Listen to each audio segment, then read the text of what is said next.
Hi hello welcome to NIN media. ఉగ్రదాడులు ఇప్పుడు మన చర్చ కాబట్టి దేశ భద్రత కంటే వ్యక్తిగత బలహీనతలే ముఖ్యమా, the reality of army love trap అన్నది మాట్లాడుకోవాలి.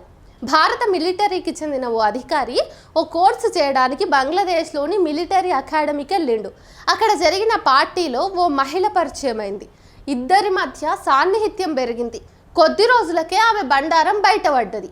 వాళ్ళిద్దరూ సన్నిహితంగా ఉన్న ఫోటోలు వీడియోలు చూపించి అతన్ని బ్లాక్మెయిల్ చేయడం మొదలుపెట్టింది. ప్రతిఫలంగా భారత మిలిటరీ రహస్యాలను తనకు అందించాలని ఆదేశించింది. ఈ విషయాన్ని అధికారులు గుర్తించి చర్యలు చేపట్టిర్రు. ఇది 2011లో జరిగింది. మరో భారత నేవీ అధికారి పేరు సుఖ్జీందర్ సింగ్ పోస్టింగ్ పై రష్యా వెళ్లారు. అక్కడ ఓ అమ్మాయితో కలిసి తిరగడం మొదలుపెట్టిండు. ఆ ఫోటోలు వైరల్ కావడంతోన అధికారులు విచారణ చేపట్టిర్రు. ఆ అమ్మాయి తన ద్వారా భారత నేవీ రహస్యాలు తెలుసుకుందని ఆయన నిజం ఒప్పుకున్నాడు. సుమారు 100 మంది ఆర్మీ ఉద్యోగులు అధికారులు హనీ ట్రాప్ అంటే అమ్మాయిల వలలో చిక్కుకున్నట్టుగా అనుమానాలున్నాయని 2019లో సీనియర్ అధికారులే ప్రకటించారు. శాంతిమయ రాణా అనే 24 ఏళ్ల యువకుడు 20 ఏళ్ల వయస్సులో ఆర్మీ జవానుగా ఎంపికయ్యిండు. 2022లో అంకిత నిషా అనే ఐడీలతో ఇద్దరు అమ్మాయిలు మెసేజ్ చేసి మెల్లగా అతన్ని దారులకు తెచ్చుకున్నారు. నెంబర్ తీసుకొని చాటింగ్ చేసుకుంటా అతని ఉద్యోగం గురించి ఆరాలు తీయడం మొదలుపెట్టిర్రు.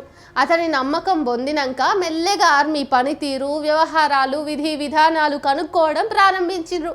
ఏదో చర్చలా కాకుండా చాలా సహజంగా మాట్లాడుతూ వివరాలు సేకరించేటోళ్ళు వీళ్ళంతా. ఒక దశలో వ్యవహారం ముదిరి ఆర్మీకి సంబంధించిన ముఖ్యమైన పత్రాలను కూడా అడిగి అతని అకౌంట్లో డబ్బు కూడా వేసిర్రు. అధికారులు ఈ విషయం గుర్తించి అతన్ని అరెస్ట్ చేసి కేసు నమోదు చేసిర్రు. ఈ కేసుల్లో నిందితులైన స్త్రీలంతా విదేశీయులు. పాకిస్తానా అది రష్యానా అన్నది పక్కన పెడితే వారికి సాయం అందించాల్సిన వాళ్ళంతా కూడా భారతీయులు. మరి వాళ్ళంతా లౌకికవాదులో కాదో తెలియదు, కానీ నేరంలో వారికైతే భాగం ఉన్నది అని ఈ ఘటనలు మనం తెలుసుకుంటే మనకు అర్థమవుతూనే ఉన్నది కదా.